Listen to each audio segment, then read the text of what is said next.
Right, so this is just a really quick tutorial to show you how to use the new feature that's been announced in September 2019 at the recent ManyChat conference. I'm just going to show you exactly how to send SMS messages from a flow in ManyChat. This is really useful for a number of reasons, particularly in light of the recent updates that Facebook have announced where we're not actually allowed to send the +1 messages to people that haven't engaged with our bot in the last 24 hours. We need other methods to be able to communicate with those people, and text messaging is a great way to do that.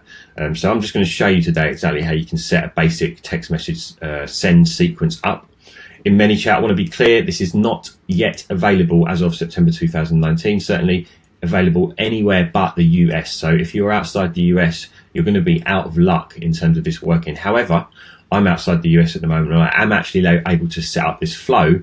It just means if you haven't got a US number being entered into the system, then it's not actually going to fire the message. So I want to be clear about that. However, as I said, the actual process of setting it all up is absolutely available to everyone. It just will not work. So we're going to run through that process today. I'm going to create a very basic text message send flow, and hopefully that will clear up some of the questions that you guys have been asking recently around how you can actually set this stuff up. So let's kick off with a message. We're going to just say to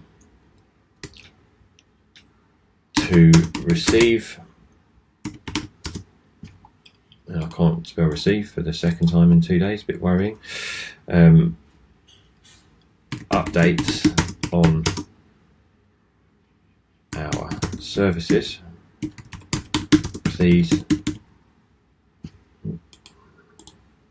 She will say to receive SMS updates on our services, please provide your phone number. Okay, and then we're going to want to put a user input option on here. So this is going to be so the user can actually put in free text. And then here we're going to say, please provide your phone number below.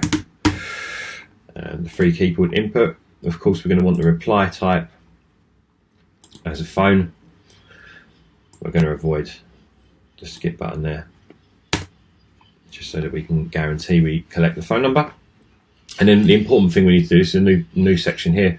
We've got save phone number to system field. So this means that actually going to save the number that the user enters to the standard default system field that they've now got for phone numbers on the audience details. So just make sure you select that, otherwise it won't save it in the right place and it won't be able to fire. So next step, what we need to do now is we need to just make sure that we get an official opt-in from the user. So we're going to say something along the lines of check. You're going to need to check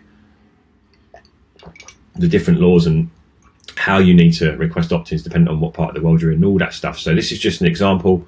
Certainly don't copy exactly what I'm doing here because I haven't actually checked exactly how to do this, but we need to, the bottom line is very clear. You need to make sure that you follow the appropriate rules to tell the user and get them to opt in for the messages that you're actually going to send them. So here I'm just going to say, are you happy for us to use your phone number for SMS marketing messages related to, and then we would say something like page name in there.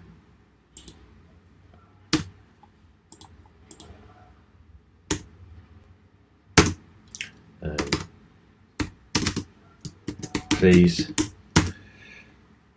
tap yes below to opt in for marketing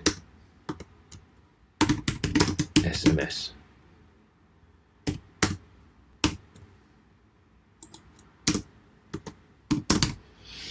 So are you happy for us to use your phone number for SMS marketing messages related to page name?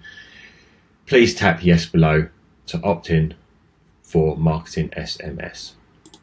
So obviously we need to provide a yes button, but we also need to provide the option to say no as well. So we're just going to put no there. Done. Once they've tapped yes, we need to then create an action and we need to set the SMS opt-in. So this is basically us telling ManyChat that we have confirmed that they're happy to opt in for us to send SMS. Obviously, if they click no, then we would say, no problem, we can communicate via Messenger. Another option might be that you want to, at this point, I'll say, okay, fine, give us your email. So that might be another option. We can obviously send emails. There's another video that I've done on email send, which I'll link to in the description, post text, wherever this video ends up. Now, once they have selected there or agreed to opt in, and we've set the SMS opt in, now we can send a message. Now, what isn't a bad idea at this point, especially with everything happening often so fast, is just to put a little bit of a delay in. I like to put a small delay when we're doing these kind of actions, because sometimes it can take a little bit of time for ManyChat just to like load the number into the database and all that stuff. And if the user's gone through it quickly, it could fail potentially. So just to be safe, I like to just put in a 1 minute delay. And then what we're then going to do is then we're going to send our SMS message.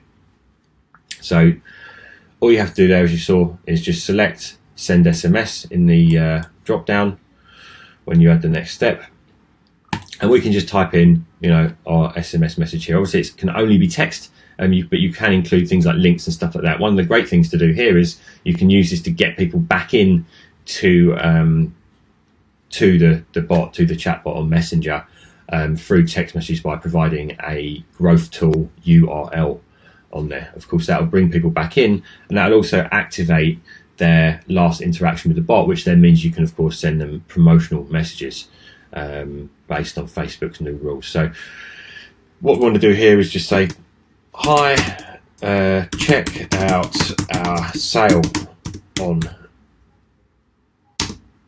our website. And then we might, just for example purposes, put our website here, and then that's it.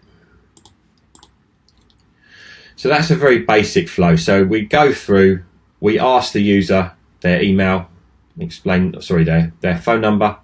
Once they've told us their phone number, we get the opt-in confirmation from the user, and you have to make sure that you've got the appropriate legal text in here to make sure wherever you are in the world you're doing this correctly. Obviously, they're going to tap either yes to opt in or no to opt out. If they opt in, then we tag them with the opt in button. As I said before, I like to wait just a minute or so before we actually send a message, just to make sure everything updates in our system properly, so there's no delays. Once that minute's gone, then we're going to automatically send them our first text message. And of course, what you can then do, now we've got their phone number, we know that they've opted in, you don't have to opt to these people in again in future flows. So you can set up SMS messages to send to people that have already opted in. I hope that was useful. Just a very quick breakdown. As I say, this isn't available in the rest of the world yet. It's only available in the US, but I'm sure it won't be long. I'll certainly update this as soon as I hear anything more on releases to other countries, other parts of the world other than the US. Thanks very much for your time.